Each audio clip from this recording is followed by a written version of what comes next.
আশেকের কাছে মিঠারও মিঠা, ঠিক না বে ঠিক, মধুরও মধু, মিষ্টিরও মিষ্টি। জালালউদ্দিন রুমি রহমাতুল্লাহ আলাইহি ওনার মুসনবী শরীফের ভিতরে উল্লেখ করেছেন যে আমার নবী পাকের সাথে একদিন মৌমাছির দেখা। তা আমার নবী বলতেছেন, মৌমাছি তুমি তো দিনভর বিভিন্ন ফুল থেকে ফুলের রস সংগ্রহ করো, কোনোটা মিষ্টি, কোনোটা হয় তিতা, কোনোটা হয় টক, কিন্তু মৌচাক থেকে যখন আমরা মধু সংগ্রহ করি সব হয় মধুর মিষ্টি, কারণটা কি? বলে, ইয়া রাসূলুল্লাহ, এটা কারণটা হলো আমরা দিনভর বিভিন্ন ফুল থেকে যখন রস সংগ্রহ করে মৌচাকের দিকে ফিরি তখন আপনি নবীর উপরে দুরূদ সালাম পাঠ করতে করতে যাই, এই দুরূদ ও সালামের বরকতে সব মধু মিঠা হয়ে যায়। জোরে বলেন সুবহানাল্লাহ। তাই যেই দুরূদ শরীফের বরকতে মধু হয় মিঠা, ওই দুরূদ শরীফ আশিকের কাছে মিঠারও মিঠা, ঠিক না বে ঠিক? জোরে বলেন ঠিক না বে ঠিক? সুতরাং আমরা নবীর মহব্বত নিয়ে অন্তরে দুরূদ শরীফ পড়ব কি পড়ব না? আরো জোরে বলেন, পড়ব কি পড়ব না? সকলে আমরা একটু নবীর মহব্বতে পড়তে চাই, রাজি আছি না নাই? আমরা কি এটাকে হোসাইনি মুসলমান না এজিদি মুসলমান? দুই একজন আছেন নাকি এজিদি? সবাই তো? তা কারা কারা হোসাইনি? আল্লাহু আকবার, হাত তোলেন। নারায়ে তাকবীর, নারায়ে রিসালাত, নারায়ে হায়দারি। আলহামদুলিল্লাহ, হাত নামান। তাহলে আমরা একটু মহব্বতে দুরূদ শরীফ পড়ি। আল্লাহুম্মা সাল্লি আলা মাওলানা মুহাম্মাদ ওয়া আলা আলি মাওলানা মুহাম্মাদ। আল্লাহুম্মা সাল্লি আলা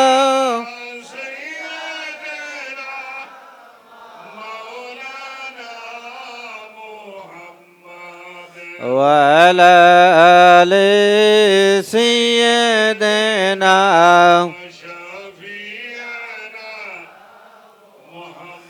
ইচ্ছে করলে দয়াল নবীজি থাকতে পারতেন আরশে, উম্মতেরই কারণে নবীজি মদিনাতে শুয়েছেন। আল্লাহুম্মা সাল্লি আলা সাইয়্যিদিনা মাওলানা মুহাম্মদ ওয়া আলা আলি সাইয়্যিদিনা মাওলানা মুহাম্মাদ।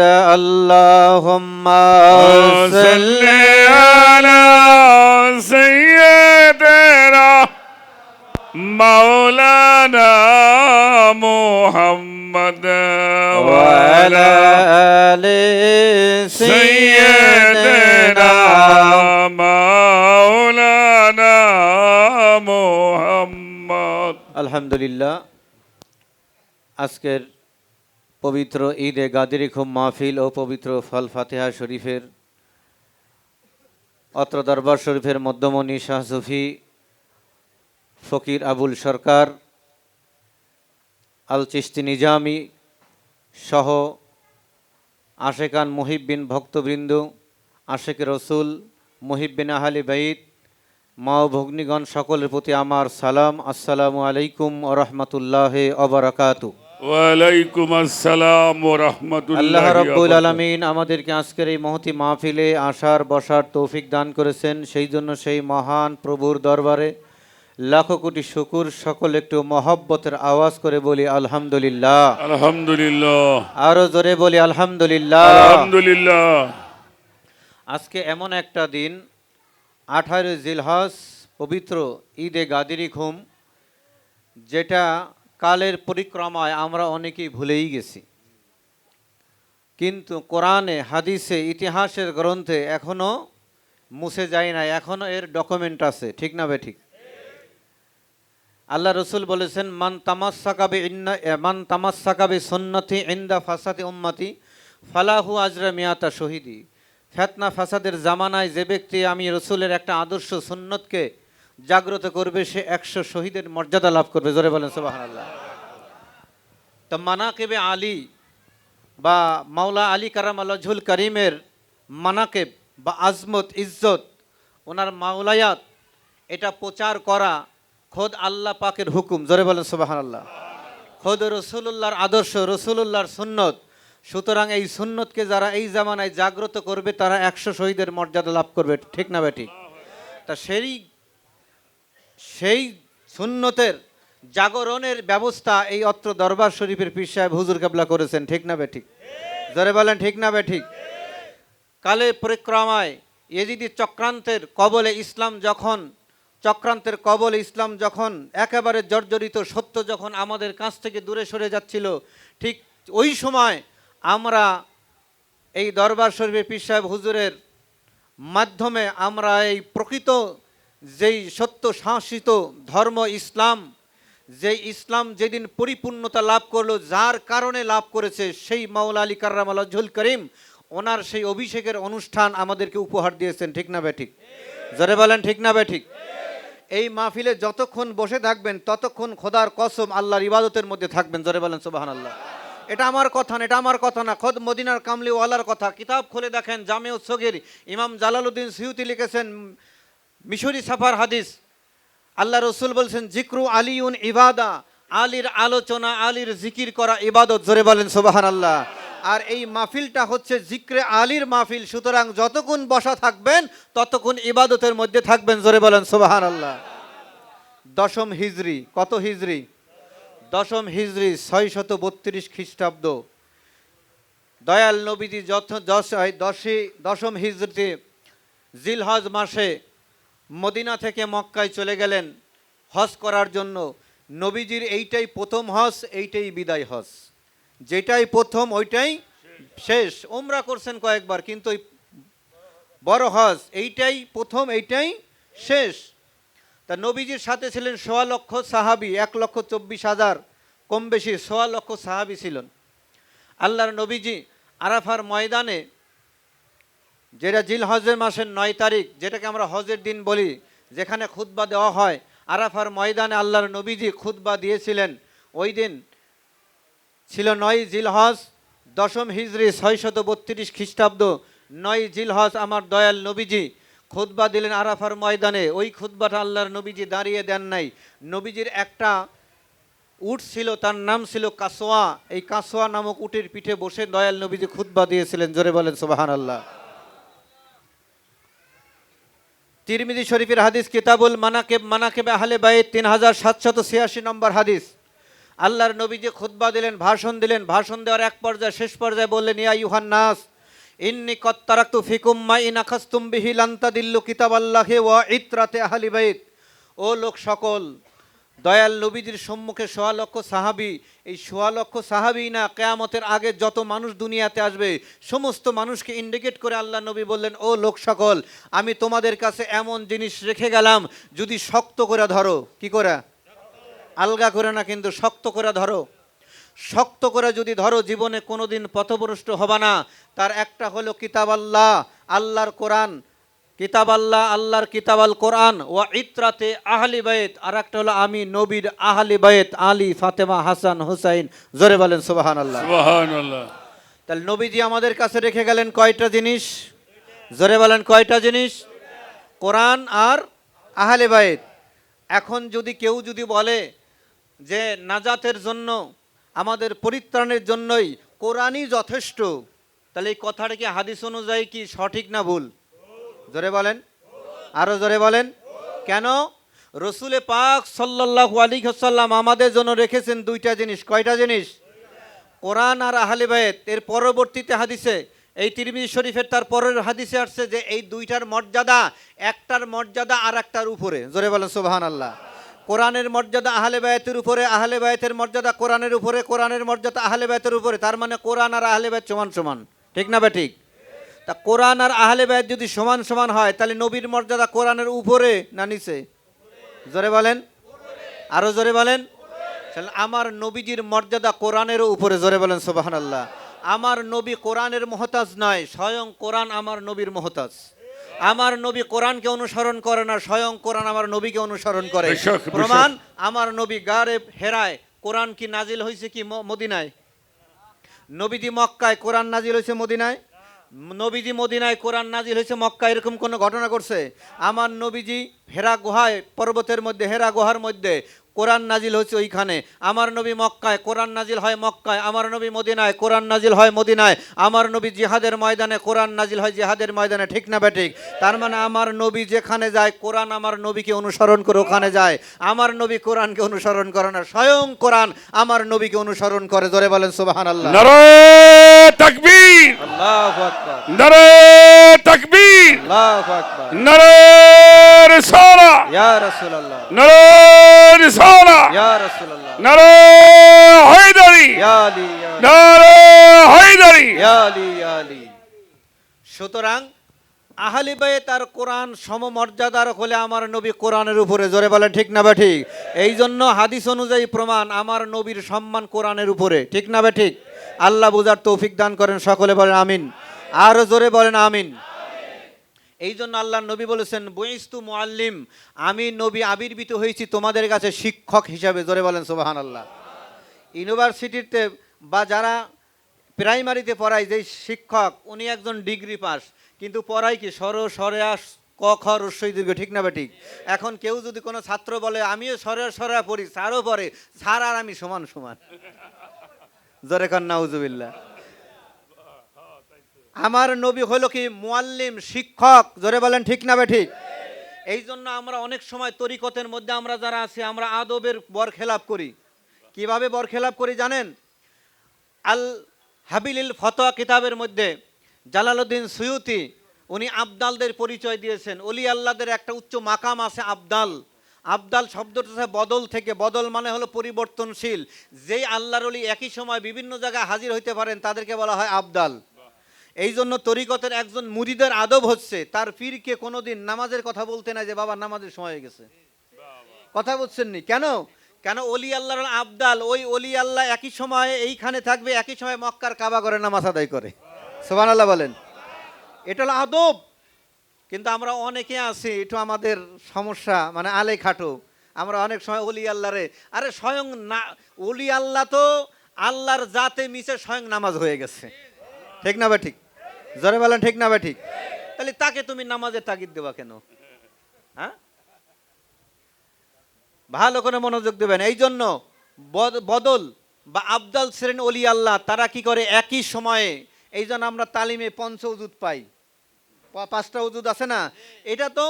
এটার পাঁচটা ওজুদ তো একেবারে আমাদের তালিমেই। এছাড়া অলি আল্লাহদের আরো যে মাকাম আছে, যেমন হুজুর গাউসে পাক একই সাথে 70 বার ইফতার করেছিলেন। ঠিক না বা ঠিক? জোরে বলেন ঠিক না বা ঠিক? আমার হুজুর গরিবে নওয়াজ আব্দুল কাদের জিলানী রাদিয়াল্লাহু আনহু, ওনার জীবনীতে আসছে উনি একই সাথে আজমিরে আবার একই সময় মক্কার খানায় কাবায় জিয়ারত করতেছে, তাওয়াফ করতেছে। জোরে বলেন সুবহানাল্লাহ। একই সময়ে যেই ব্যক্তি দিল্লি থেকে বিদায় নিয়ে গেছেন যে হুজুর আমি হজে যাচ্ছি, আমি দোয়া চাই, আমি পানা চাই, আপনার একটু নেক নজর চাই, বলে বাবা যাও, তুমি যাও। ওই ব্যক্তি খানা কাবা তওয়াফ করতে গিয়ে দেখে খাজা গরিব নিওয়াজ তার আগে আগে খানা কাবা তওয়াফ করে। আল্লাহু আকবার, আল্লাহু আকবার। এই জন্য ওলি আল্লাহদের মাকাম শোনেন, আলমে নাসুদ। এই নাসুদ দরিয়ায় যারা ঘোরাফেরা করতেছে, তারা কোনোদিন আলমে লাহুত বা হাহুতের খবর জানে? জোরে বলেন জানে? জানে না। এই জন্য নাসুদ মাকামে যারা আছে, তারা কোনোদিন ওলি আল্লাহকে বুঝতে পারবে না। জোরে কোন পারবে? আরো জোরে বলেন পারবে? পারবে না। তাদের মাকামটা ভিন্ন। কেন? ওলি আল্লাহ কি মায়াযালু আবদি ইয়াতাকাররাবু ইলাইহি বিন নওয়াফিল হাত্তা উহিব্বাহু ফাহাবাবতুহু ফাকুনতু সামিউল্লাযী ইয়াসমাউ বিহি। অনেক লম্বা হাদিস, বুখারী শরীফের কিতাবুর রিকাক বাবুত তাওয়াদুর মধ্যে হাদিস কানা। এই হাদিসকে বলা হয় হাদিসে কুদসি।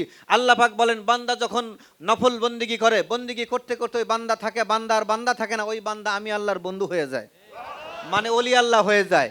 ওই অলি আল্লাহর কান আমি আল্লাহর কান হয়ে যায়। ওই অলি আল্লাহর চোখ আমি আল্লাহর চোখ হয়ে যায়। যা দ্বারা সে দেখে, অলি আল্লাহর হাত আমি আল্লাহর হাত, অলি আল্লাহর পা আমি আল্লাহর পা হয়ে যায়। জোরে কোন সুবহানাল্লাহ, সুবহানাল্লাহ। এই জন্য অলি আল্লাহর পা যদি আল্লাহর পা হয়, তাহলে ওইখানে মাথা নত করলে কোনোদিন শিরক হয় না। জোরে বলেন শিরক হয়? জোরে বলেন শিরক হয়? আমি এ সম্পর্কে কয়েকটা কথা বলে তারপরে আমি মূল গাদির খুমের দিকে যাব। গাদির খুম কোরআনেও আছে, হাদিসেও আছে, ইতিহাসে আছে, নাই শুধু মসজিদের মোল্লার জবানে। ঠিক না বা ঠিক? তা গাদির খুমে যাওয়ার আগে যেহেতু এই মাথা নতর বিষয়টা আসছে, বর্তমানে এই বিষয়টা নিয়ে বেশি সমাজে ফেতনা শিরিক ফতোয়া দেওয়া হয়, ঠিক না বা ঠিক? জোরে বলেন ঠিক না বা ঠিক? এই যে জায়গায় জায়গায় আমরা ফতোয়া দেই মাথা নত করলেই শিরিক, আছে না? জোরে বলেন আছে? এই ফতোয়াটা কোনো কোরআনের কোনো তফসিরে নাই, হাদিসে নাই। দয়ালো জানে, আমি গবেষণা করে 2টা কিতাবে পাইছি, 2টা কিতাবেই ফতোয়া আছে। তাই কয়টা কিতাবে? জোরে বলেন কয়টা কিতাবে? এই যে মাথা নত করলে শিরিক, এটা 2টা কিতাবে আছে, কোরআন হাদিসে কোনো কোথাও নাই। 2টা কিতাবে আছে, 2টা কিতাবটা আপনার একটু মুখস্থ করবেন, এটা কাজে দিবে। এই মাথা নত করলে শিরিক, এটা 2টা কিতাবে আছে। তার 1 নম্বর কিতাবের নাম হচ্ছে ফতোয়ায়ে আজগবি। ফতোয়ায়ে আজগবি। দ্বিতীয় কিতাবের নাম হচ্ছে কিতাবুল আন্দাজ। কিতাবুল আন্দাজ। এবার শোনেন, সূরা বাকারা খুলেন। ওয়াইজ কুল্লালিল মালাইকাতি ইসজুদু লি আদামা ফাসাজাদু ইল্লা ইবলিসা আবা ওয়াস্তাকবারা ওয়া কানা মিনাল কাফিরিন। 34 আদমকে 34 নম্বরে সূরা বাকারার, আদমকে বানানোর পরে রুহু ফুৎকার করার পরে যতক্ষণ রুহু ফুৎকার না হয়েছে ততক্ষণ সেজদার হুকুম আসে। কেন? রুহের পরিচয় আল্লাহ নিজে দিয়েছেন, রুহু হলো আমার আদেশ। কারণ রুহু তো আল্লাহ থেকে পৃথক না, ঠিক না বে ঠিক?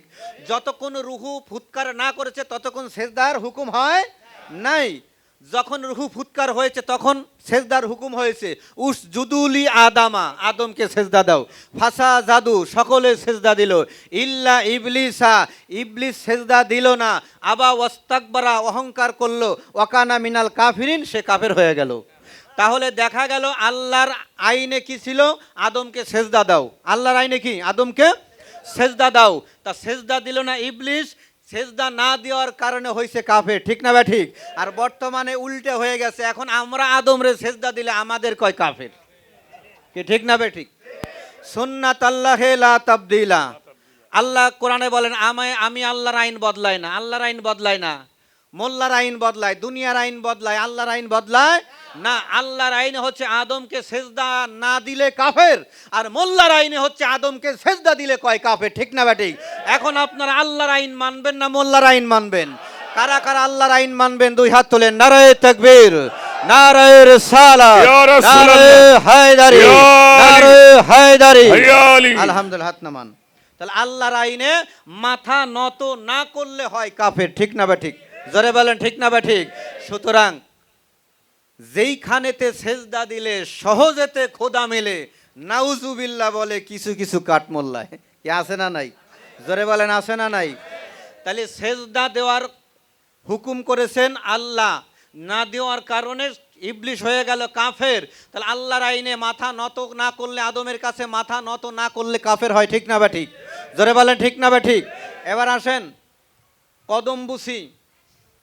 কদম বুসি মানে কি? কদম মানে পা, বুসা মানে চুম্বন করা। কদম মানে পা, বুসা মানে চুম্বন করা। কদম আরবি শব্দ, বুসা ফার্সি শব্দ। তা পদ চুম্বন বা কদমে পায়ে চুম্বন করার নাম হচ্ছে কদম বুসি, ঠিক না বা ঠিক? আমরা কি করি? এরকম করি না? এটা বাদান কদম বুসি না, এটা হলো হস্ত বুসি, এটা কদম বুসি না। এটা দলিল না, এইটা বেদাত, এইটার শিরিক বা বেদাত বলা যাইতে পারে। কিন্তু যেইটা কদম বুসি, এই কদম মানে পা, বুসা মানে চুম্বন করা। রাসূলুল্লাহর সাহাবীরা সরাসরি ঠোঁট দিয়ে আমার রাসূলের পাকের কদমে চুম্বন করেছেন। জোরে বলেন সুবহানাল্লাহ। আল্লাহু আকবার, আল্লাহু আকবার। এই কদম বুসি যখনই করবেন ওইটাই তাজিমি সেজদা হয়ে যায়, ঠিক না ভাই ঠিক? জোরে বলেন ঠিক না ভাই ঠিক? এই জন্য কদম বুসি করবেন। আমরা সেজদা দেই না, আমরা কি করি? কদম বুসি করি। কারণ কদম বুসি করলেই তাজিমি সেজদা হয়ে যাবে, ঠিক না ভাই ঠিক? আর যদি আদমের কাছে, আদম তো জগতে সবাই না, যত ওলি আল্লাহ আছে, সুদা কথা, যত ওলি আল্লাহ আছে তারাই হলো জামানার আদম, ঠিক না ভাই ঠিক? আপনাদের মুর্শিদ কেবল আদম। এই আদমের কাছে যখন মাথা নত করবেন তার আল্লাহর হুকুম আদায় হলো, ঠিক না ভাই ঠিক? জোরে বলেন ঠিক না ভাই ঠিক? সুনানে আবি দাউদ, এই হাদিস শরীফটা হুজুরও লেখে নাই, আমি লিখি নাই, আমার বাপ দাদা আমাকে পিসাবে লেখে নাই, এর হাদিস। জোরে বলেন সুবহানাল্লাহ। ইমাম আবু দাউদ এটাকে সংকলন করেছেন। আলিয়াতে পড়ায়, কওমিতে পড়ায়। এই আবু দাউদ শরীফের একটা বাব আছে বা একটা কিতাব, অধ্যায় নাম হচ্ছে কিতাবুল আদব। কিতাবুল মানে আদবের অধ্যায়। এই অধ্যায়ের মধ্যে একটা হাদিস আছে, হাদিস নম্বর 5225 নম্বর হাদিস। কত নম্বর হাদিস? 5225 25 নম্বর হাদিস, আন জারি রাদিয়াল্লাহু তাআলা আনহু ওয়া কানা ফি আব্দুল কায়েস ক্বালা লাম্মা কাদিমনাল মদিনাতা ফাজআলনা নাতাবাদারু মিন রাওয়াহিলিনা ফানুকাব্বিলু ইয়াদান নবী সাল্লাল্লাহু আলাইহি ওয়াসাল্লাম ওয়া রিজলা। নবীজির এই সাহাবী হযরত জারি রাদিয়াল্লাহু আনহু, যার বাড়িতে ছিল ইরাকের বসরা নগরীতে, উনি বলতেছেন যে আমরা যখন মদিনায় যাইতাম রসুলে পাকের দরবারে, আমাদের বাহন ঘোড়া বা উট থেকে নেমেই দয়াল নবীজির হাত মোবারক এবং কদম মোবারকে চুম্বন করতাম। জোরে বলেন সুবহানাল্লাহ।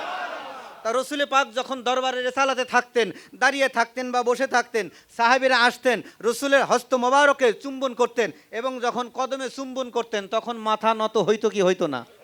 জোরে বলেন। এত ফতোয়া, এত বড় বড় ফকি, আমার নবীর উপরে কোনো মুফতি আসেনি? জোরে বলেন আসেনি? তা আমার নবী তো বললেন না এই শিরিক শিরিক শিরিক, খবরদার। কিন্তু আমরা মৌলবী সাহেবদের আমরা খুব জানা হয়ে গেছে, আমাদের মাথা নিতে করলেই শিরিক। কি কথা কোন ঠিক না বেঠিক? এটা হাদিসে নাই, কোরআনে আছে। কোথায়? ফতোয়ায়ে আজগুবি আর কিতাবুল আন্দাজ। ঠিক না বেঠিক? জোরে বলেন ঠিক না বেঠিক? তা আমার রসুলে পাক বসে থাকতেন বা দাঁড়িয়ে থাকতেন, সাহাবা একরাম এসে আমার নবীজির কদমে চুম্বন করতেন। এই জন্য পীর মোর্শেদ অলি আল্লাহ পিতামাতা ওস্তাদের কদমে চুম্বন করা রসুলুল্লাহ সাহাবীদের সুন্নত। জোরে বলেন সুবহানাল্লাহ। এটা রসুলুল্লাহ সাহাবীরা আদায় করেছেন, আমার নবী কোনোদিন নিষেধ করেন নাই, কোনোদিন নিষেধ করেন নাই। বরং আমার নবীজি কি বলেছেন? হানাফি মাযহাবের অন্যতম কিতাব আল মাবসুত লিস সারাকসি 10ম খণ্ডের 148 নম্বর পৃষ্ঠার মধ্যে হাদিস, ক্বালা রাসূলুল্লাহ সাল্লাল্লাহু আলাইহি ওয়াসাল্লাম মান ক্বাব্বালা রিজলান উম্মি ফা কানা মা ক্বাব্বাল আতাবাতাল জান্নাতি। যে সন্তান মায়ের পায়ে চুম্বন করলো ওটা মায়ের পায়ে না জান্নাতের চৌকাঠে লাগলো। জোরে বলেন সুবহানাল্লাহ। তাহলে মায়ের পায়ে চুম্বন করলে জান্নাতের চৌকাঠে লাগে। আর ওলি আল্লাহর হাত আল্লাহর হাত, ওলি আল্লাহর পা আল্লাহর পা। ফাকুনতু সামিউল্লাযী ইয়াসমু বিহি ওয়া বাসারুহুল্লাযী ইয়াবসিরু বিহা। ওলি আল্লাহর চোখ আল্লাহ চোখ হয়ে যায়। ওয়া ইয়াদুল্লাতী ইয়ামশি বিহা ওয়া রিজলাহুল্লাতী ইয়ামশি বিহা।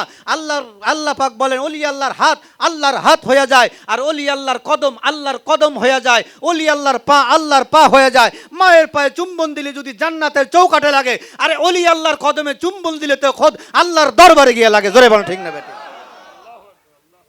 এই জন্য আমি এক জায়গায় লিখেছি, জিন্দা কাবায় সেজদা দাও বারবার, পাগল মন আমার জিন্দা কাবায় সেজদা দাও বারবার। কাবায়ে জলিল, কাবায়ে খলিল। কাবায়ে খলিল হলো কোনটা? মক্কার যে কাবা ঘর আছে এটা কাবায়ে খলিল। ইব্রাহিম খলিলুল্লাহ এটা কি করেছেন? সংস্কার করেছেন। আর কাবায়ে জলিল এটা কি? কলবুল মুমিনিন আরশুল্লাহ। ওলি আল্লাহর অন্তরটাই হচ্ছে আল্লাহর আরশ। জোরে বলেন সুবহানাল্লাহ। সুবহানাল্লাহ। কাবায়ে জলিল হচ্ছে আল্লাহর ওলিরা। এটা সুনানে ইবনে মাজাহ শরীফের মধ্যে হাদিস রয়েছে, আল্লাহর নবী যে একদিন কাবাগরের দিকে তাকায় বললেন, ও কাবাগর, তোমার অনেক সম্মান, কিন্তু একজন মুমিন ওলি আল্লাহর সম্মান তোমার চাইতেও বেশি। জোরে বলেন সুবহানাল্লাহ। জিন্দা কাবায় সেজদা দাও বারবার, পাগল মন আমার জিন্দা কাবায় সেজদা দাও বারবার। ওই কাবাতে সেজদা দিলে দূর হবে সব অন্ধকার, ওই কাবাতে সেজদা দিলে দূর হবে সব অন্ধকার। জিন্দা কাবায় সেজদা দাও বারবার, পাগল মন আমার জিন্দা কাবায় সেজদা। মসনবী শরীফ খুলেন, মসনবী শরীফ খুলেন। মসনবী শরীফের ভিতরে জালালউদ্দিন রুমি রহমাতুল্লাহ একটা ওকে আনছেন। বাইজিদ বোস্তামি রহমতুল্লাহ নাম শুনছেন না?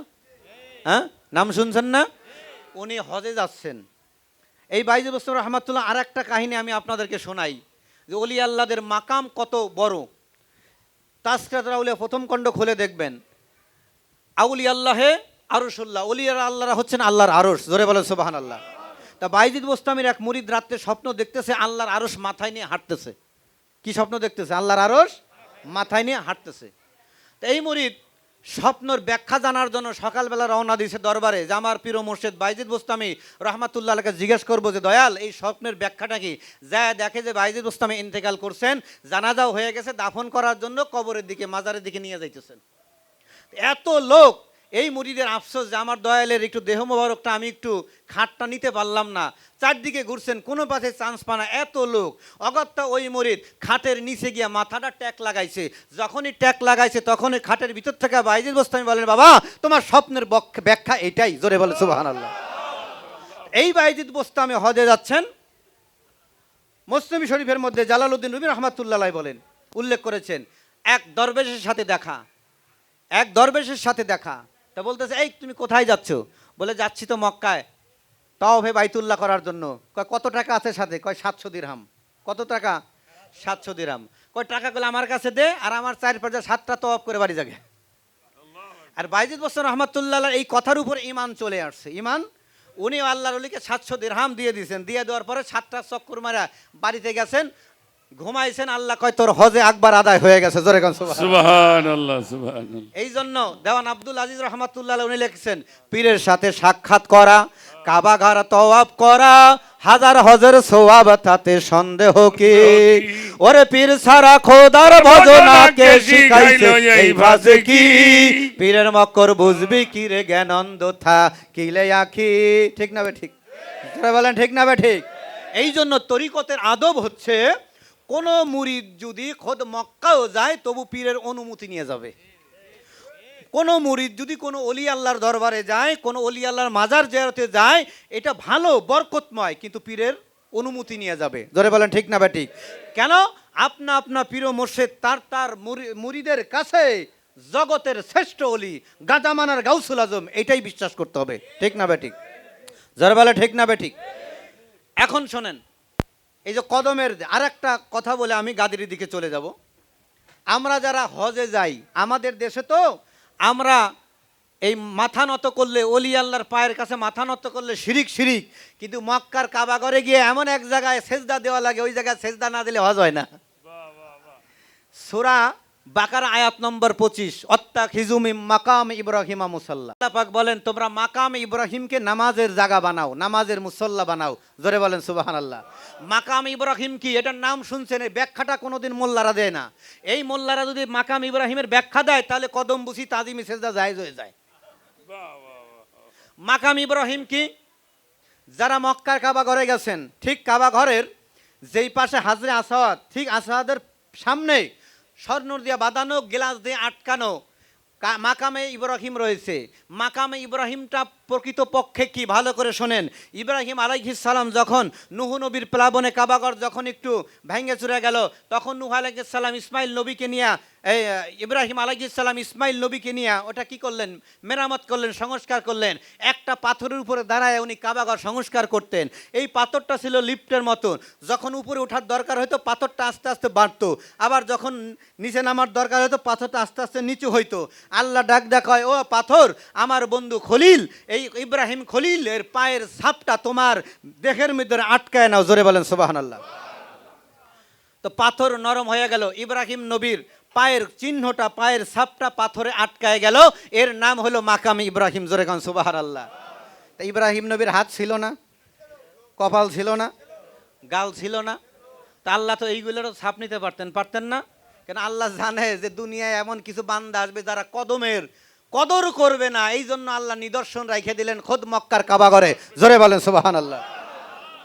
এই কাবাঘরে এই মক্কার পাথরটা, এই মাকাম ইব্রাহিম কি? তাহলে ইব্রাহিম নবীর পায়ের ছাপ। মাকাম ইব্রাহিম কি? ইব্রাহিম নবীর পায়ের ছাপ। এটাকে জায়গা দিলেন কোথায়?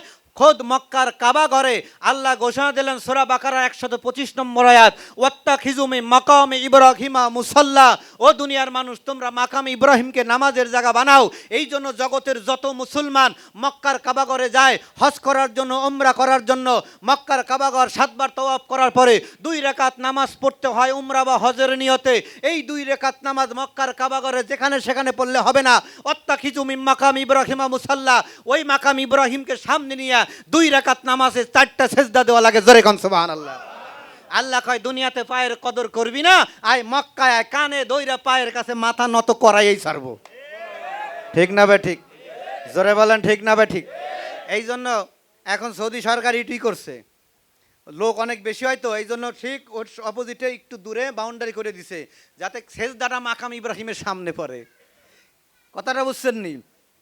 পায়ের চিহ্ন, পাকে এতটাই মর্যাদা আল্লাহ দিয়েছেন যে খোদ কাবাঘরে হজের একটা অংশ আল্লাহ বানায় দিয়েছেন। জোরে কোন সুবহানাল্লাহ।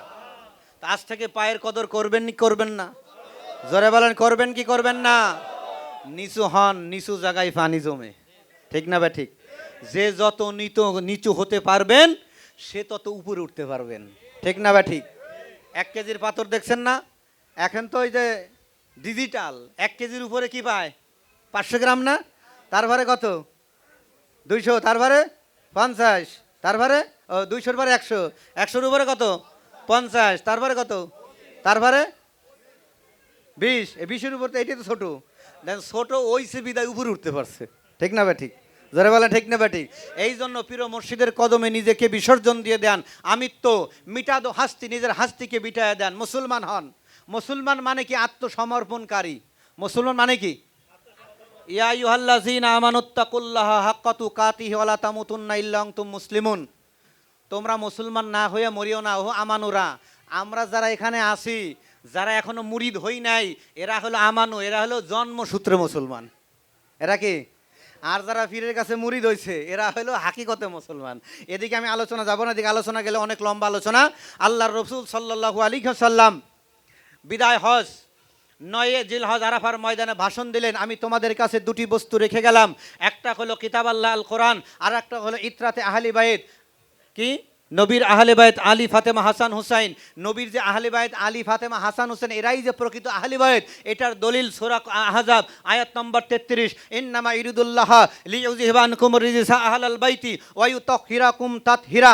আল্লাহ ডাক ডাকা, ও নবীর আহলে বাইত, আল্লাহ পাক চান তোমাদেরকে পুত পবিত্র রাখতে। এই আয়াতে কারিমা যখন নাজিল হয়ে গেল, এই আয়াতে কারিমা নাজিল হয়ে তখন আল্লাহর নবীজি উম্মে সালামা রাদিয়াল্লাহু আনহার হুজরা মুবারকের মধ্যে ছিলেন, একটা চাদর নিলেন, ওই চাদরে নিজে ঢুকলেন, মাওলা আলীকে ঢুকাইলেন, মা ফাতেমাকে ঢোকাইলেন, ইমাম হাসান ইমাম হুসাইন আলাইহিমুসসালামকে ঢোকায় বলেন, আল্লাহ এরাই আমার আহলে বাইত, যাদেরকে আপনি পুত পবিত্র ঘোষণা করেছেন। জোরে বলেন সুবহানাল্লাহ। এই আয়াতের ব্যাখ্যা করতে গিয়ে আল্লামা জালালউদ্দিন সুয়ুতি তাফসীর দুররে মনসুরের মধ্যে উল্লেখ করেছেন একখানা হাদিস, ক্বালা রাসূলুল্লাহ সাল্লাল্লাহু আলাইহি ওয়াসাল্লাম আনা ওয়া আহলে বাইত মুতাহিরুনা মিনাজ যুনুব। আমি নবী এবং আমার আহলে বাইত আলী ফাতেমা হাসান হুসাইন এরা পুত পবিত্র। জোরে বলেন সুবহানাল্লাহ। এই জন্য আমরা বলি পাকে পাঞ্জাতন। ফার্সিতে পাক মানে পবিত্র, পাঞ্জা মানে 5, তন মানে সত্তা, 5টা পবিত্র সত্তা। এটাকে ফার্সিতে বলা হয় পাকে পাঞ্জাতন, আর আরবিতে বলা হয় খামসায়ে মুতাহারুন বা পবিত্র 5 জন। জোরে বলেন সুবহানাল্লাহ। তাহলে কোরআন অনুযায়ী আহলে বাইতে খাসা, প্রকৃত আহলে বাইত কারা?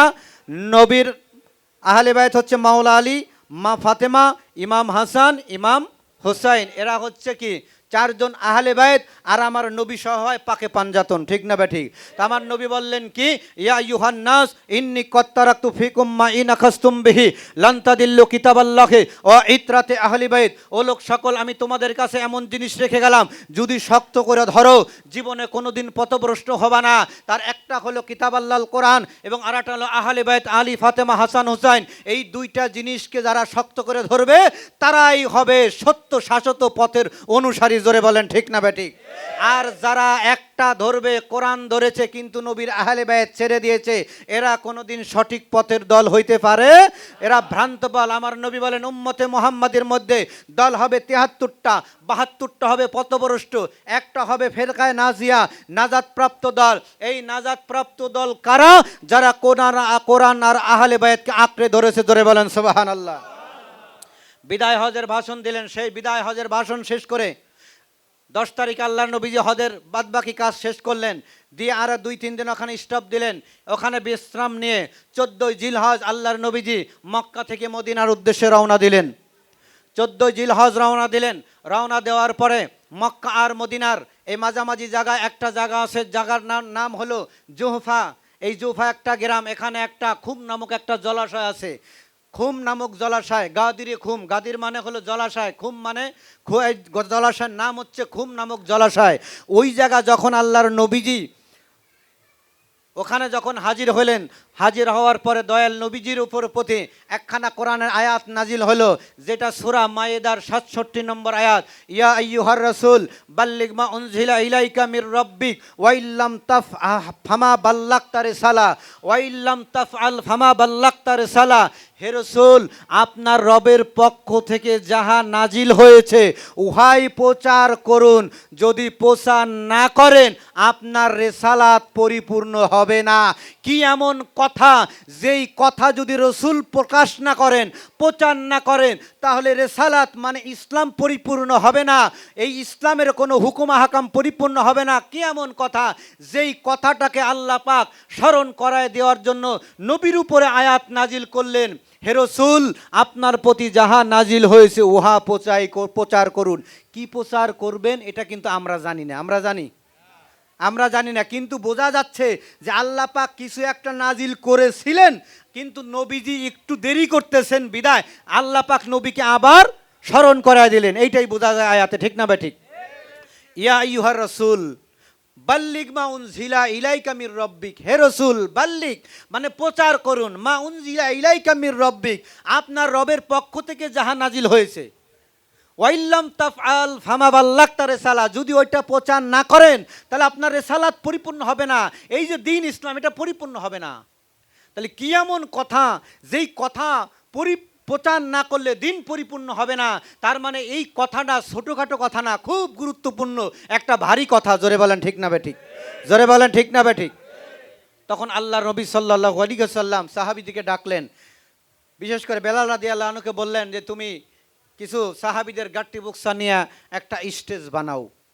কেন গাদির খুম এমন একটা জায়গা, এই জায়গায় থেকেই সাহাবীরা বিভিন্ন জায়গায় চলে যাবে, একটা সেন্ট্রাল পয়েন্ট। যেমন আমাদের ফরিদপুরের রাজবাড়ি রাস্তার মোড়, বাইদিকে গোয়ালন্দের মোড়, ওই তো রাজবাড়ি রাস্তার মোড় গেলে ঢাকা, কেউ যাবে সাতক্ষীরা, কেউ কুষ্টিয়া, পাবনা, এরকম। তা গাদির খুম এমন একটা জায়গা যেখান থেকে সুদানবাসী সুদানে চলে যাবে, তুরস্কবাসী তুরস্কে চলে যাবে, ইরাকবাসী ইরাকে চলে যাবে, ইরানবাসী ইরানে চলে যাবে, সমস্ত দেশের লোকজন ওখান থেকে চলে যাবে। আল্লাহর নবীজির তখন ওই জায়গায় আয়াত নাজিল হওয়ার পরে আল্লাহর নবীজি ওই জায়গায় স্টেজ বানালেন, বানানোর পরে ওই স্টেজে উঠা আবার দীর্ঘক্ষণ ভাষণ দিলেন। জোরে বলেন সুবহানাল্লাহ। বিদায় হজের ভাষণ আমরা জানি, কিন্তু বিদায় হজের ভাষণের পরে আরেকটাও ভাষণ যে হয়েছিল এটা কোরআনে আছে, হাদিসে আছে, তারিখের কিতাবে আছে, কিন্তু মোল্লা মৌলবীদের জবানে নাই। জোরে বলেন ঠিক না বেঠিক?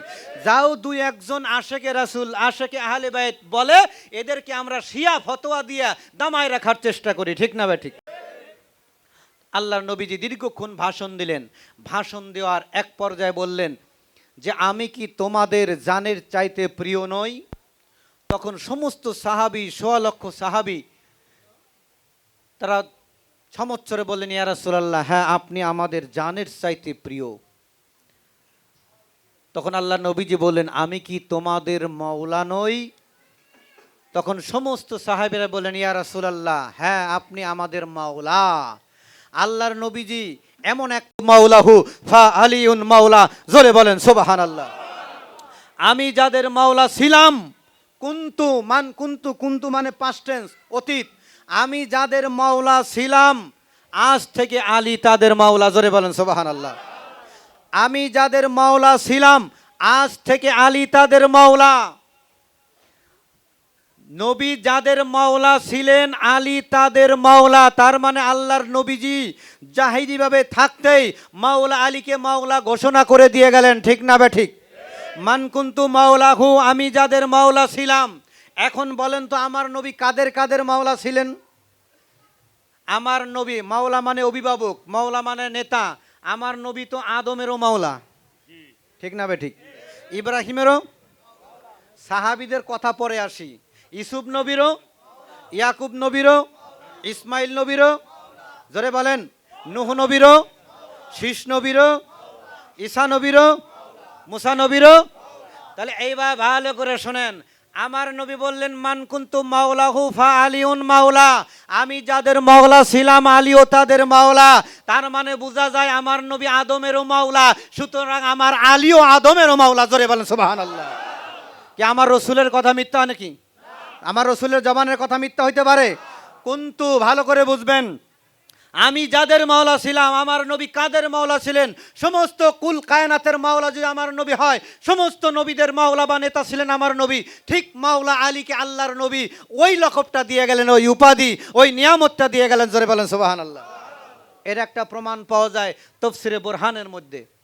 মাওলা আলীর সত্তা, এই সত্তা বা পাকে পাঞ্জাতনের সত্তা পৃথিবীর সৃষ্টি লগ্ন থেকে সে যে ছিল আজও আছে, তার প্রমাণ রয়েছে। জোরে বলেন সুবহানাল্লাহ। তার একটা প্রমাণ হলো কুল্লু মান আলাইহা ফান, কুল্লু মান আলাইহা ওয়ায়াবাকা রব্ব আযহু রব্বুকা জুল জালালি ওয়াল ইকরাম। আল্লাহ কয় যে সব ধ্বংস হয়ে যাবে, কিন্তু রবের চেহারা ধ্বংস হবে না, ওটা থাকবে। জোরে বলেন সুবহানাল্লাহ। রবের চেহারা, আর এই লকবটা হচ্ছে ওয়াজহুল্লাহ। মাওলা আলীর লকব হচ্ছে ওয়াজহুল্লাহ, আল্লাহর চেহারা। জোরে কোন সুবহানাল্লাহ। তাফসীরে বুরহান শুধু তাই নয়, রাহাতুল কুলুব একটা কিতাব আছে, এই কিতাব লিখেছেন নিজামুদ্দিন আউলিয়া রহমাতুল্লাহ আলাইহি।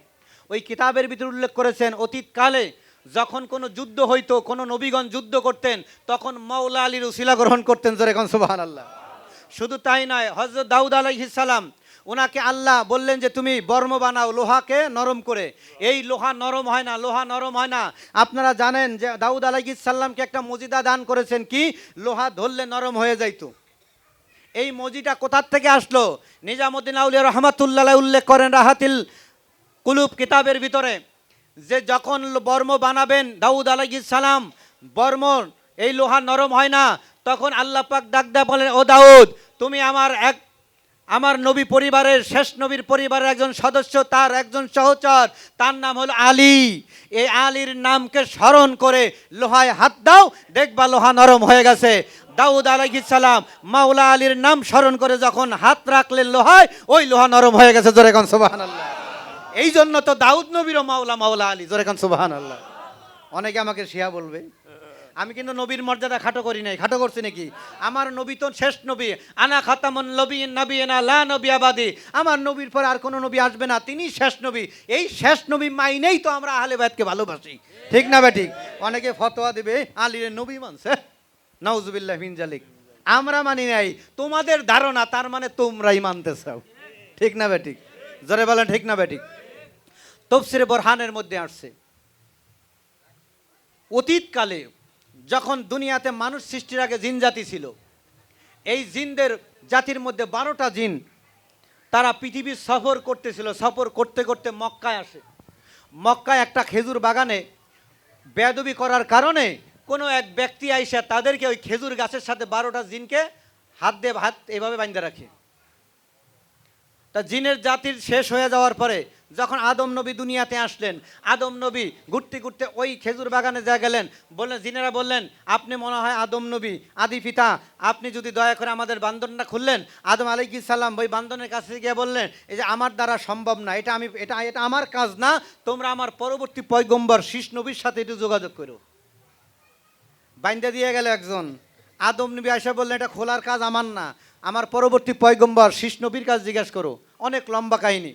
তা শীষ নবী আসলেন, নবুয়ত যখন ওনার প্রকাশ হয়ে গেল, শীষ নবী গেলেন ওইখানে, তার আরজ করলে, হে নবী আপনি আমাদের খোলার ব্যবস্থা করেন। কয়টা আমার কাজ না, তোমরা পরবর্তী পয়গম্বর আসো। এমন করতে করতে নূহ আলাইহিস সালাম আসলেন, উনি খুললেন না। ইব্রাহিম নবী আসলেন, খুললেন না। ইসমাইল নবী আসলেন, খুললেন না। মুসা আসলেন, খুললেন না। ঈসা আসলেন, তিনি বললেন যে এটা আমার কাজ না, তোমরা পরবর্তী পয়গম্বর নবী মুহাম্মদুর রাসূলুল্লাহ সাল্লাল্লাহু আলাইহি ওয়াসাল্লামের কাছে আরজিটা পেশ করো। তা আমার নবী যখন ধরাধামে আসলেন, তাশরিফ নিলেন, আমার নবীর নবুয়ত জাহিরের পরে যখন চলে গেলেন ওই বাগানের মধ্যে একদিন, তখন ওই 12 জন ফেরেশতান, এই 12 জন জিন আমার নবীর কাছে ফরিয়াদ করলো, ইয়া রাসূলুল্লাহ, এই যে এত বছর, হাজার হাজার বছর অতিক্রান্ত হয়ে গেল, আমাদেরকে যে একটা লোক এখানে বাইন্ধা রাখছে কোনো একটা বেয়াদবির কারণে, ইয়া রাসূলুল্লাহ আপনি যদি দয়া করে একটু খুলতেন। আল্লাহ নবীজি ওই 12 জন জিনের কাছে বাধা দেখে মুস্কি একটা হাসি দিলেন। হাসি দেওয়ার পরে ওই জিনার বলে, ইয়া রাসূলুল্লাহ আপনি হাসলেন কেন?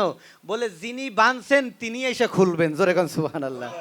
যিনি বেঁধেছেন তিনিই খুলবেন। একথা বলার পরে আল্লাহর নবীজি মাওলা আলীকে পাঠাইয়া দিলেন, ও আলী যাও, এরকম বাগানের মধ্যে 12টা জিন আছে খেজুর গাছে বাঁধা, তুমি খুলে দিয়ে আসো। মাওলা আলী মুস্কি দিয়ে হাসে। যখন মাওলা আলী বাগানে প্রবেশ করছে, অনেক সাহাবীরা ওখানে ছিলেন, যখন মাওলা আলী প্রবেশ করলেন, ওই 12টা জিন মাওলা আলীকে দেখে চিৎকার মেরে কেঁদে কেঁদে বলতেছেন, চিৎকার মেরে বলতেছেন, খোদার কসম, হাজার হাজার বছর পূর্বে যেই ব্যক্তি আমাদেরকে বেঁধেছিলেন ওই ব্যক্তি আর কেউ না, ওই ব্যক্তিই মাওলা আলী। জোরে বলেন সুবহানাল্লাহ। নারায়ে তাকবীর, নারায়ে রিসালাত, নারায়ে হায়দারি। তাহলে মাওলা আলী চিরন্তন, শাশ্বত সত্য। জোরে বলেন ঠিক না বেঠিক? জোরে বলেন ঠিক না বেঠিক? এই জন্য আল্লাহর নবীজি এমনভাবে একটা স্টেজ সাজাইলেন, ওইখানে মাওলা আলীকে দিয়ে গেলেন কিন মান কুনতু মাওলাহু ফা আলিউন মাওলা, আমি যাদের মাওলা আলী তাদের মাওলা, ঠিক না বেঠিক? নবীজির সামনে কত লক্ষ মানুষ? জোরে বলেন কত লক্ষ? এই 1.25 লক্ষ সাহাবী, 1.25 লক্ষ মানুষের সম্মুখে আল্লাহর নবীজি প্রকাশ করেছেন, কিন্তু এই কথাটা আমাদের কানে পৌঁছায় নাই। কি পৌঁছাইছে? আর আমাদের কানে পৌঁছাইছে কোনটা? আমার নবী নাকি ওনার চাচা আবু তালেবের কানে কানে বলেছেন আমাদের মুসলিম সমস্ত আবু তালেব রোজ জাহান নামে পাঠাইছে। নবীর বাপ মারেও নাকি জাহান নামে পাঠাই দিছে। আবু তালেব যার বাড়িতে রেসালাতের প্রথম মিটিং, উনি নাকি জাহান্নামী। দুইটা নূর, একটা নূর দুই টুকরা হয়ে গেল খাজা আব্দুল্লাহর পেশানিতে, আর একটা নূর চলে গেল খাজা আবু তালিবের পেশানিতে। আব্দুল্লাহর পেশানিতে ছিল নূরে নবুয়ত, আর খাজা আবু তালিবের পেশানিতে ছিল নূরে বেলায়েত। আরে যেই ব্যক্তি নূর মুহাম্মাদিয়ার নূরে বেলায়েত ধারণ করেছে তারা কোনোদিন জাহান্নামী হইতে পারে নাকি? তারা জাহান্নামী হইতে পারে? নবীর বাবা মাও জাহান্নামী না, মাওলা আলীর বাবা মাও জাহান্নামী না। জোরে বলেন ঠিক না বেঠিক? আর একটা কথা হলো, কোনো মুসলমানের খুতবা কোনো শিরিকি বা কোনো কাফের দিতে পারে নাকি? দিতে পারে? সাধারণ একজন মুসলমানের বিবাহের খুতবা, বিবাহের সময় খুতবা দেওয়া হয়, এটা সুন্নত। এই খুতবা কোনো কাফের দিতে পারে না, ঠিক না বেঠিক? তা আমার নবীজি তো মুসলমান না, মুসলমানের উপরে আমার নবীকে ধারণ করলে হয় মুসলমান, ঠিক না বেঠিক? জোরে বলেন ঠিক না বেঠিক?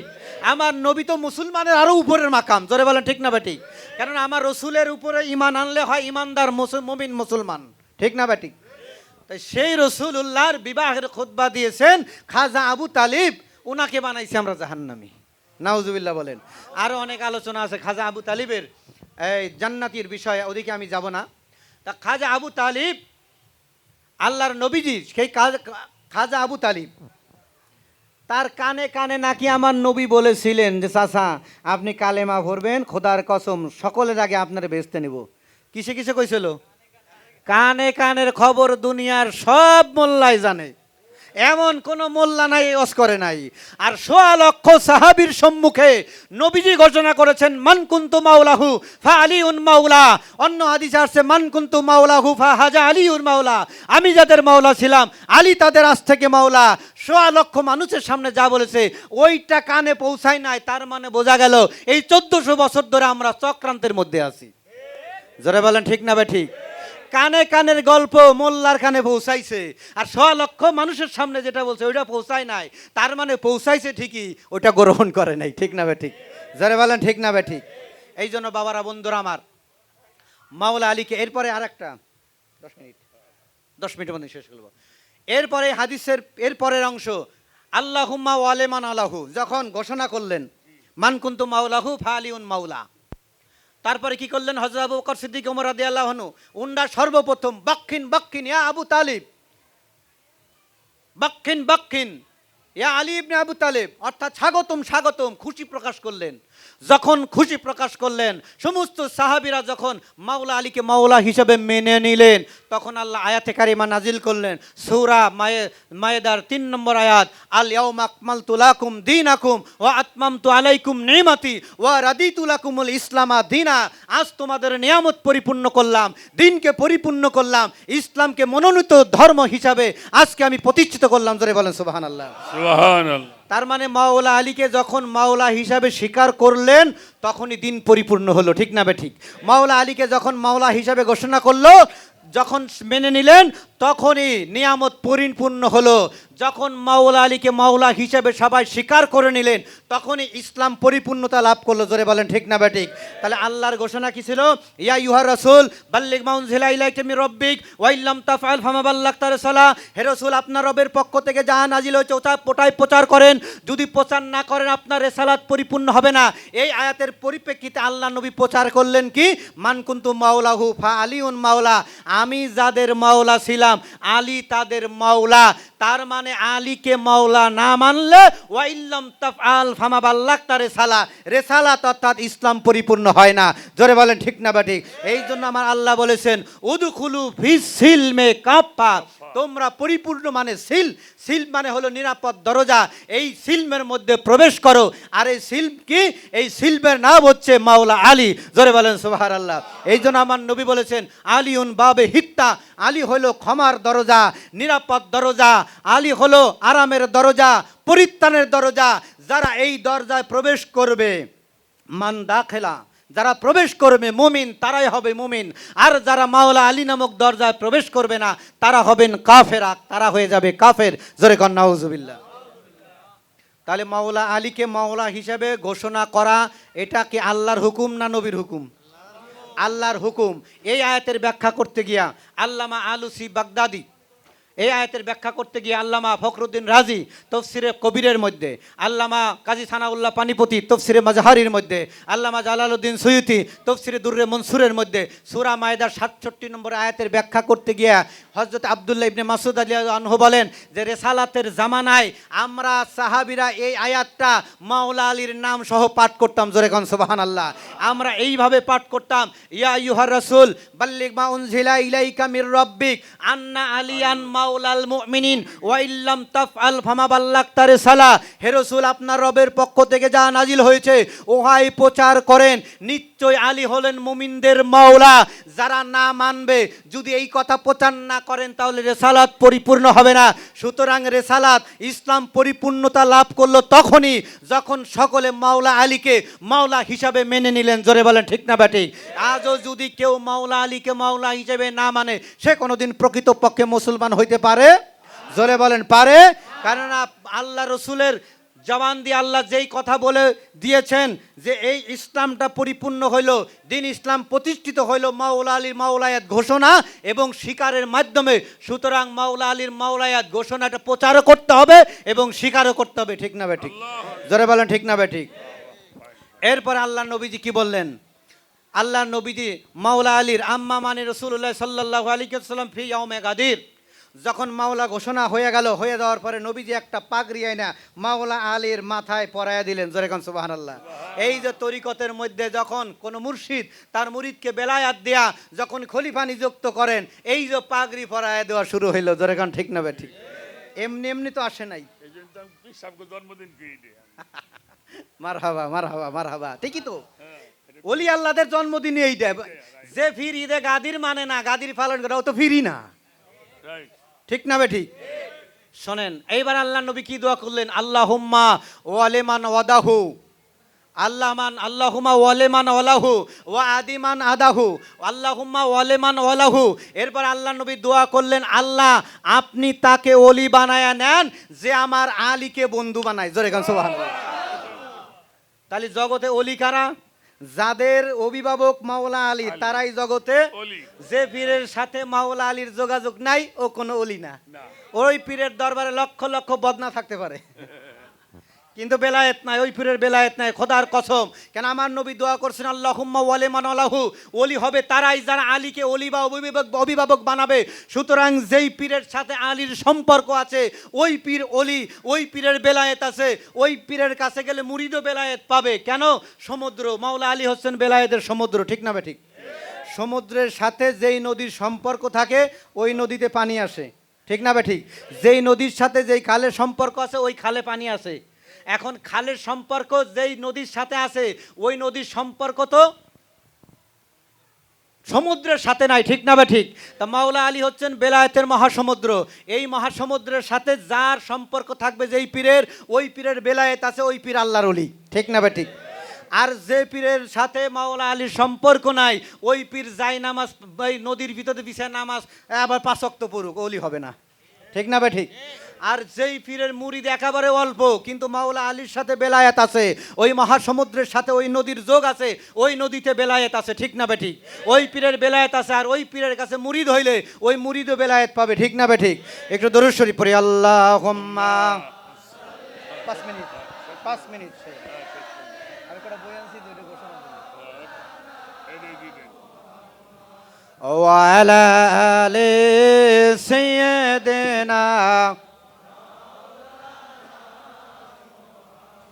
আলোচনা শেষ।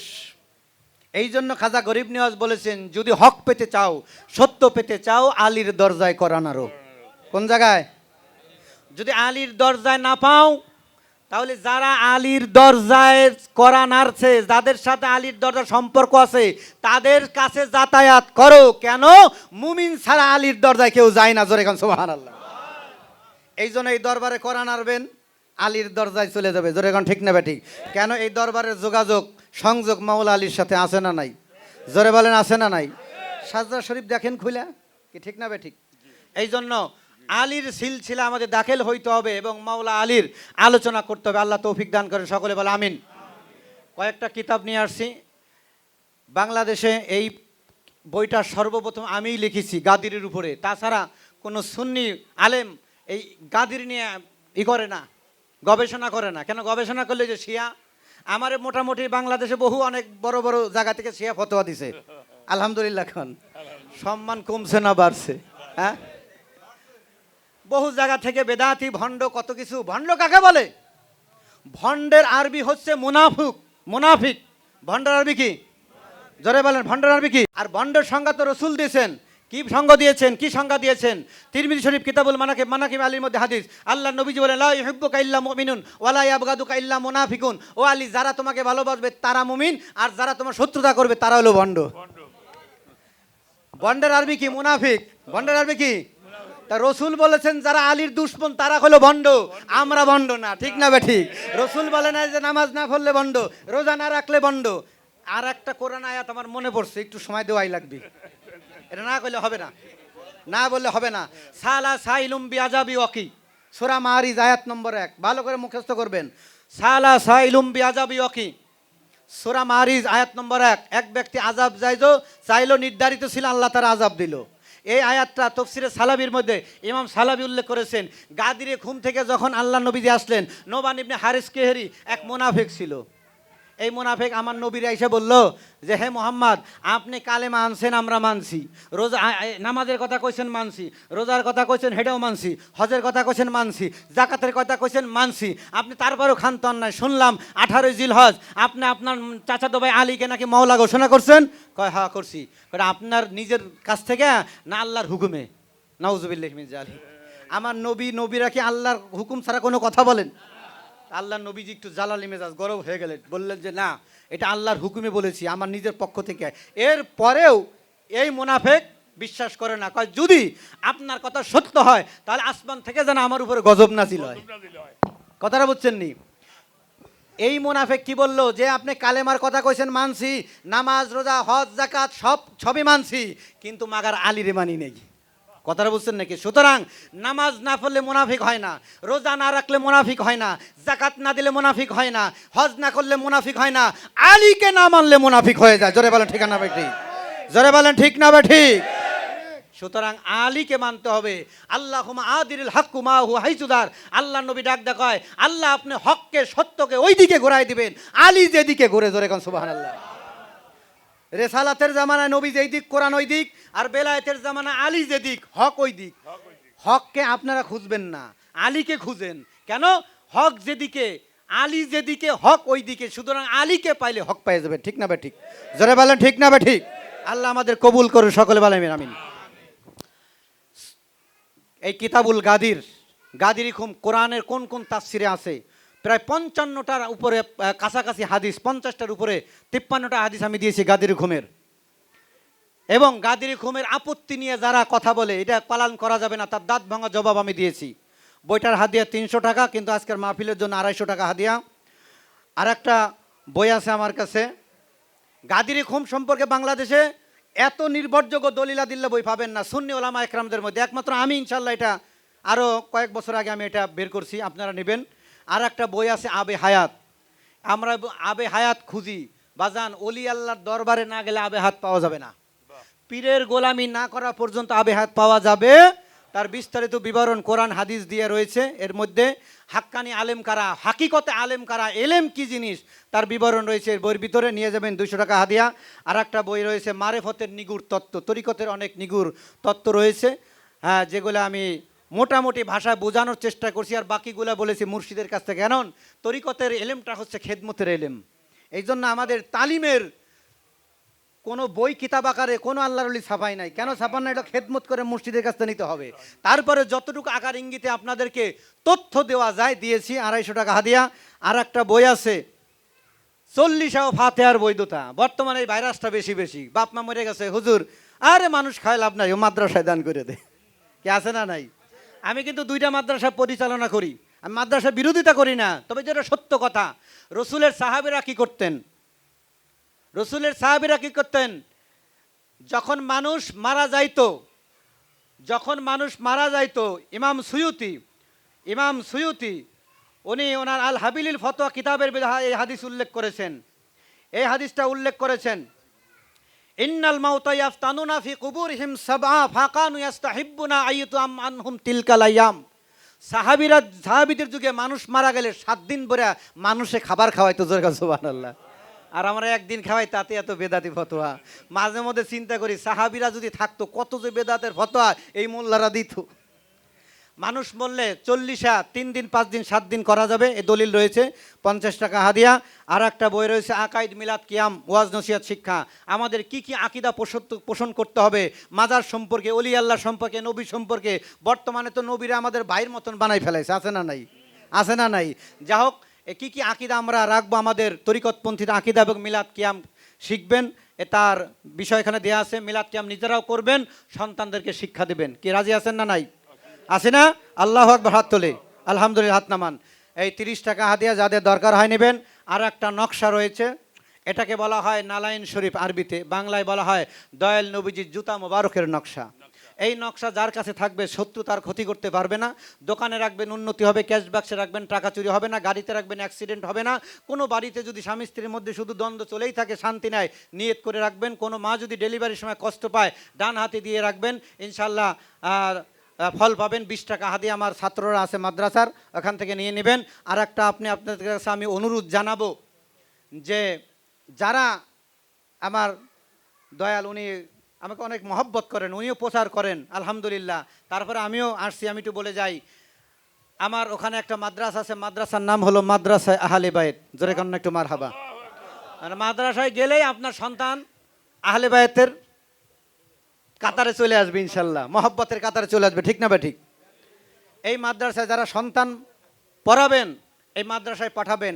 আর একটা মাদ্রাসা আছে চরে, বিশ্বাস দারুল মাদ্রাসা, গোলডাঙ্গির চর পার হয়ে সত্তর বিশ্বাসের ডাঙ্গি, ওটার প্রিন্সিপাল আমি, ওটাও আমার দায়িত্বে। আপনারা এই যাদের যেখানে সুবিধা হয়, আপনারা যদি যারা মাদ্রাসায় পড়াবেন, এমন জায়গায় পড়ায়েন না, এমন জায়গায় টাকা দিয়েন না যা আপনার টাকা খায় মিলাদের বিরুদ্ধে ফতোয়া দেয়। এমন মাদ্রাসায় টাকা দিবেন না। ওনার নাতি হয়েছে, এই দরবারের পীর সাহেব হুজুরের নাতি হয়েছে, আকিকা করছে 2টা ছাগল, একেবারে চাউল আর গোস্ত দিয়ে আমার মাদ্রাসা ছাত্রকে দিয়েছে, আলহামদুলিল্লাহ। তা আপনারা ইনশাল্লাহ কোথাও যদি দান করেন, এমন মাদ্রাসায় দান করবেন যে মাদ্রাসায় নবীর কথা কয়, ওলি আল্লাহদের কথা কয়, আহলে বায়তের কথা কয়, ওই মাদ্রাসায় দান করবেন, ওই মাদ্রাসায় পড়াবেন। রাজি আছি না নাই? আল্লাহ আমাদের তৌফিক দান করেন, সকলে বলেন আমিন। আরো জোরে বলেন আমিন।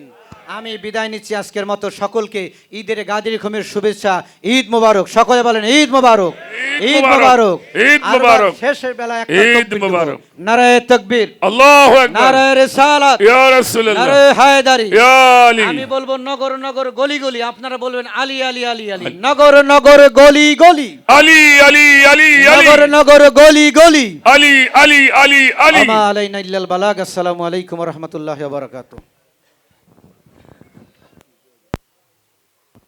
অসংখ্য ধন্যবাদ মৌলানা রনি ভাইকে, অত্যন্ত চমৎকার কিছু আলোচনা আমাদের মাঝে রাখলেন।